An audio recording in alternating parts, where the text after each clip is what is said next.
Anyway, what we're here for. Now we hope that this is possibly a late Iron Age Romano-British settlement. We hope that it's similar to Hagg that Tim dug with Andrew Fleming in the 1980s. So have I. So have I.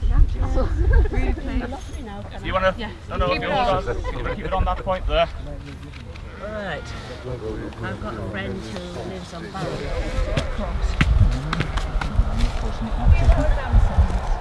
Right. I've got a friend who lives on Barrow.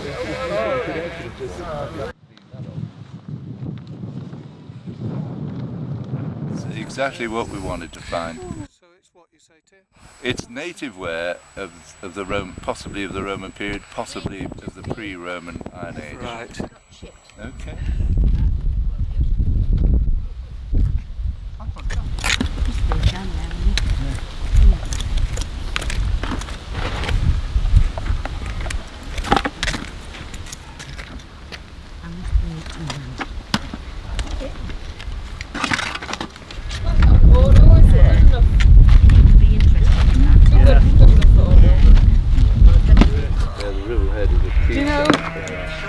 Mr. Wass, who's the Richmond French politician.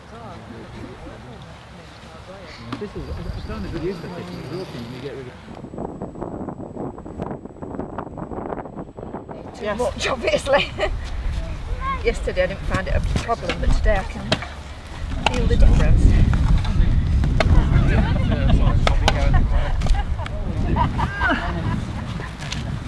It's interesting when you even stay there. There's a headache.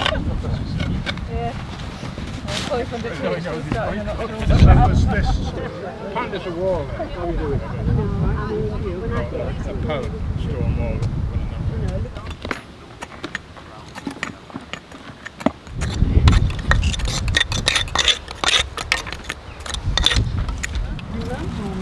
It's a very mixed Yeah. community who are doing this work for streets and things.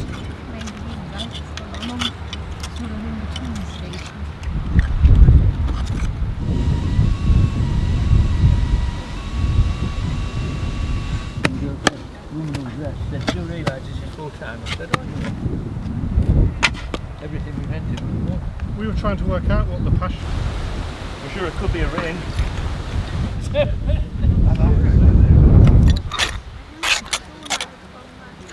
do you find it back in about half an hour? Well, there's somebody to take me back in the class to give me. What? How long should I be back? No. Oh yes, you can Very see distinctive. it. It's very light, isn't it? Yeah. It's the lightness that gives it got away like first of all. little Then it's things. sparkly. I mean, need a bucket too. Probably just the level. But as you said, there's another one there. There is, yeah. We see them here, we see them there. There's bloody stones everywhere. Well, this is day 2 of our dig at the Hagg at Fremington. Yesterday was a very successful day in that when we deturfed our first trench, we found 2 pieces of native pottery thought to be Brigantian, Iron Age or Romano-British, and these are here. Day 2 today has also been very, very successful. We've taken trench 1 down and uncovered what would appear to be a part of a flagged floor, a stone flagged floor.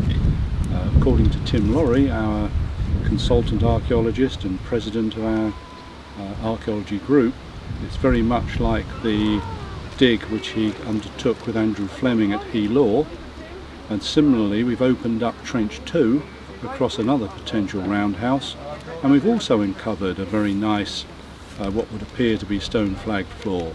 So over the next few days we need to determine the extent of those 2 floors to see whether they are, as we hope, part of roundhouses.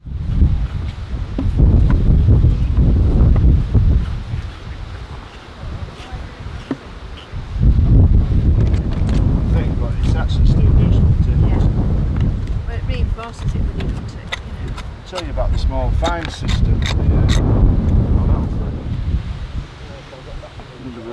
Never volunteer for anything, just get, No, it's just wait not. to be told. Yes, it's just not obvious.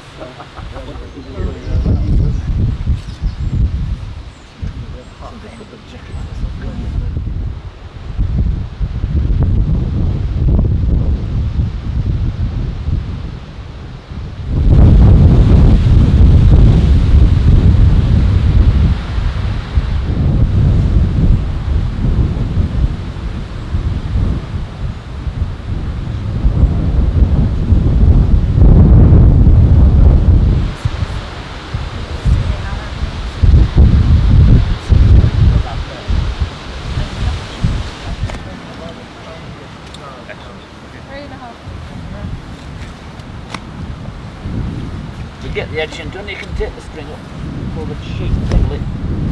You know, take it back in bits first, just slowly work in. And then from that point, I think we need to start working from the top, work down over. But that will hopefully give you a flat platform to work at the bottom as well. I can't even do it. Not today. Oh yeah.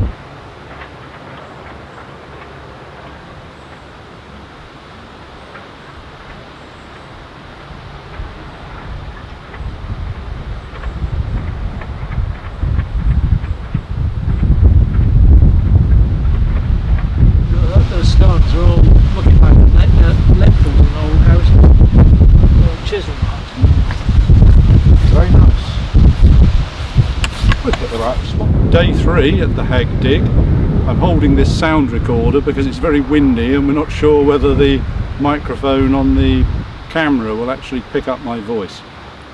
We've spent most of the time cleaning this trench out so that we can record it, photograph it and record it. Similarly, we spent a good part of the day cleaning trench 2 so we can record that. At the foot of trench 2, below the wall, we've cleared all that up and it seems very clear that there was a revetted wall there. Just above it, very interestingly, there appears to be a very nice flagged floor which we need to explore later. We'll do that in the next few days by extending that trench to the west in metre sections. In trench 1 we've marked out a 6x4 extension which we're doing in order to determine the extent of the apparent rubble wall. Does it continue over to the south? Also, does the possible flagged floor continue in that direction? And in addition, there may well be an entrance to this area over there too. It happens.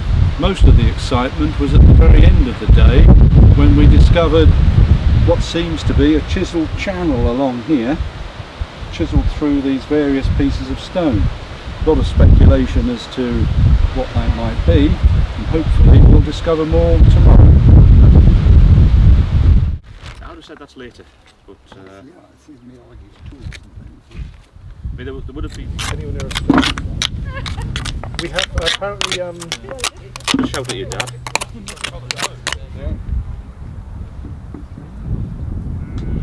You're right though, to the Excalibur store. Over there somewhere, with a hole in the middle. But that's a big block there. This stuff.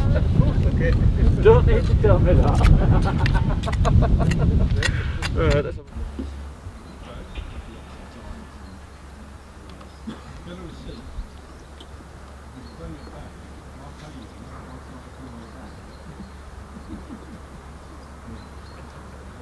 Clean up their dumping stuff. Throw it in there.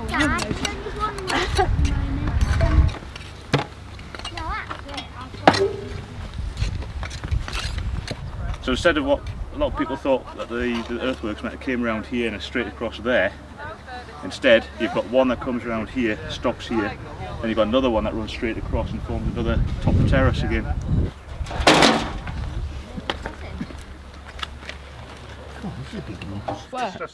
Mine was down there. My small piece was down here.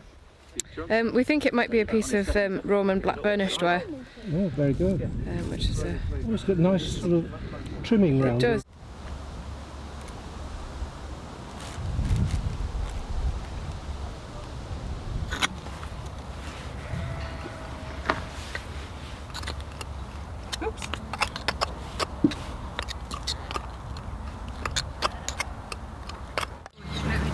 Day 4 at the Hagg dig, another very successful day.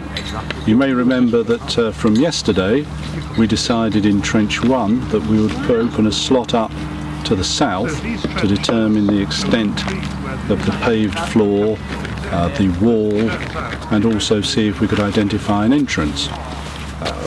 We've done a lot there now today, and clearly the floor continues into that area.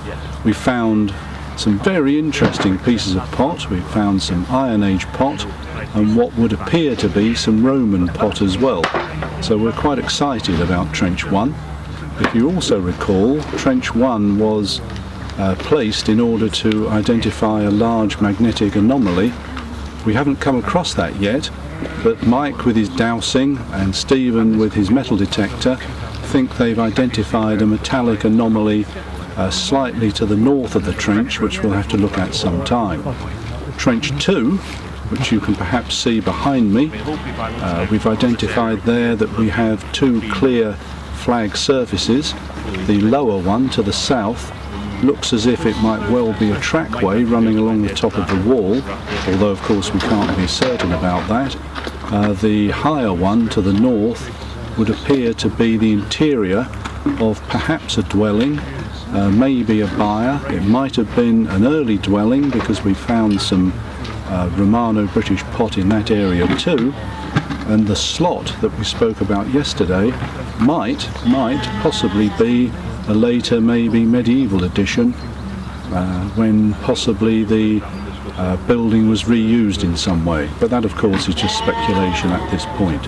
So we look forward to some more exciting digging tomorrow, and hopefully the midges which are buzzing around my head here, kept off I think by the DEET, hopefully the midges won't be here to plague us again tomorrow.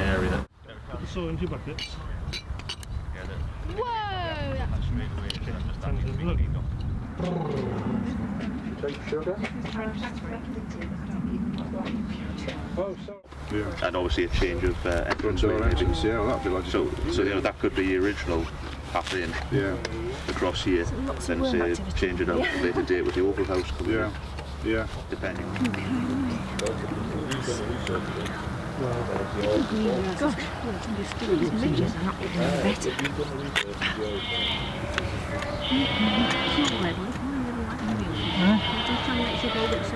In your holidays, digging, were you encouraged? And at some point it's like a back across the top. That's where your experience. Were you in, for your, I presume you've been in. That's a strange place for the hole, if it is a swivel point. Yeah, right in the middle. Obviously that rubble, if it It's French off. doors. Well, Brigantine dooring. Yeah. We've now reached the end of the first week of our 2-week dig. We can be certain that this is a human occupation site. We've uncovered probably 3 roundhouses, one in the trench behind me, which we call Trench 1, and 2 better examples, clearer examples at this stage anyway, over in Trench 2. We've uncovered a lot of pottery, Iron Age pottery, native Romano-British pottery, and what we believe also to be a piece of Roman pot. So we've had a very successful time. 2 of the dwellings, the roundhouses possibly, which we've uncovered, have straight entrances, it would appear, chiselled, both of them having at one end a round pivot hole from which presumably a door was hung. Next week we'll spend some time planning, drawing that which we've uncovered, and then we'll continue to remove a lot of the overburden so that we can better understand the structures which we've begun to expose. So we're looking forward to another hopefully successful week.